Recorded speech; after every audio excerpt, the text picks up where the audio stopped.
Pak Mulyadi, saya akan kasih tutorial cara menggambar helikopter dengan angka 5. Coba ini, kita lihat ya. Pertama ini diputar dulu. Oke, kita buat angka 5-nya. Nah, ini udah jadi angka 5, jadi selanjutnya, nah udah jadi badan dari helikopter itu. Oke, ini kasih jendela, pintu, terus zigzag,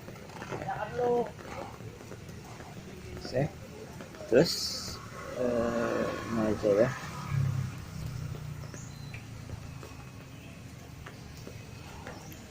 Kelihatan kan? Selanjutnya ini satu lagi di sana ya. Oke, ini kasih X, baru di double.